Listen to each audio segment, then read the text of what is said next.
नमस्कार। आज हम सब समकोण त्रिभुज यानी राइट एंगल ट्रायंगल के बारे में पढ़ेंगे। तो पहले तो हम यह जान लें कि त्रिभुज यानी ट्रायंगल क्या होता है।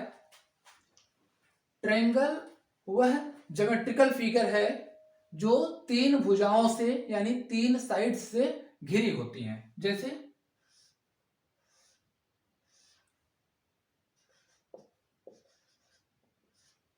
ये ज्योमेट्रिकल फिगर हम देख रहे हैं, ये तीन भुजाओं से घिरी हुई हैं, बंद हैं, तो एक ट्रायंगल हुआ।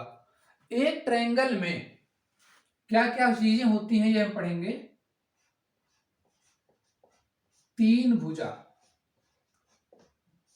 भुजा होते हैं, तीन कोण होते हैं और तीन शीर्ष होते हैं। तीन भुजा मतलब कि ट्रायंगल हैज थ्री साइड्स। वो तीनों साइड क्या हैं, यहां देखिए। ए बी एक साइड हो गया, बी सी दूसरा साइड हो गया और सी ए तीसरा साइड हो गया। इसी तरह एक ट्रायंगल में तीन कोण होते हैं, angle A, angle B, angle C. इसे ऐसे लिखेंगे। एंगल ए अगर प्रदर्शित करना है तो इसको दिखाएंगे angle B A C, B A C. अब एंगल बी अगर लिखना है तो हो गया angle A B C, angle A B C. और एंगल सी अगर लिखना है तो हो गया एंगल ए सी बी। जिस कोण को हमें दिखाना होता है वो लेटर हम बीच में लिखते हैं, ये हम सब जानते ही हैं। और तीन शीर्ष यानी तीन वर्टेक्स होते हैं, और वो वर्टेक्स मतलब कि वह बिंदु, जो बिंदु ए बी सी है वही इसका तीन शीर्ष हो गया। बिंदु ए, बिंदु बी और बिंदु सी। त्रिभुज में तीन कोण, तीन भुजा और तीन शीर्ष होते हैं, और तीनों एंगल का जो सम होता है वो 180 डिग्री के बराबर होता है। तीनों कोण का जो योग है वो 180 डिग्री के बराबर होगा। अब त्रिभुज को जानने के बाद हम यह जानेंगे कि समकोण त्रिभुज क्या होता है। समकोण त्रिभुज भी त्रिभुज ही है, लेकिन यहां पर यह है कि एक कोण 90 डिग्री का हो जाता है। इसको हम नाम दे दिए एबीसी।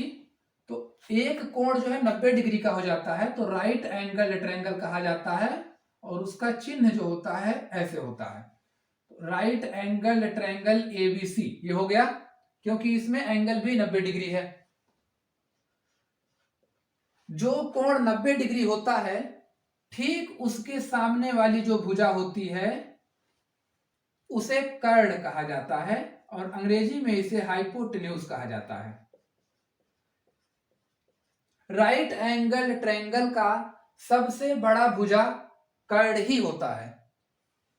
अब दो भुजाएं और बचे हैं, इसमें से एक लंब होता है, एक आधार होता है, लेकिन इसका निर्धारण कैसे करते हैं, इसके लिए हम एक और कोण मान लेते हैं। मान लीजिए यहां पे हमने एक कोण बनाया है थीटा, तो थीटा के ठीक सामने जो भुजा होता है वो लंब होता है, जिसे अंग्रेजी में हाइट या परपेंडिकुलर कहा जाता है।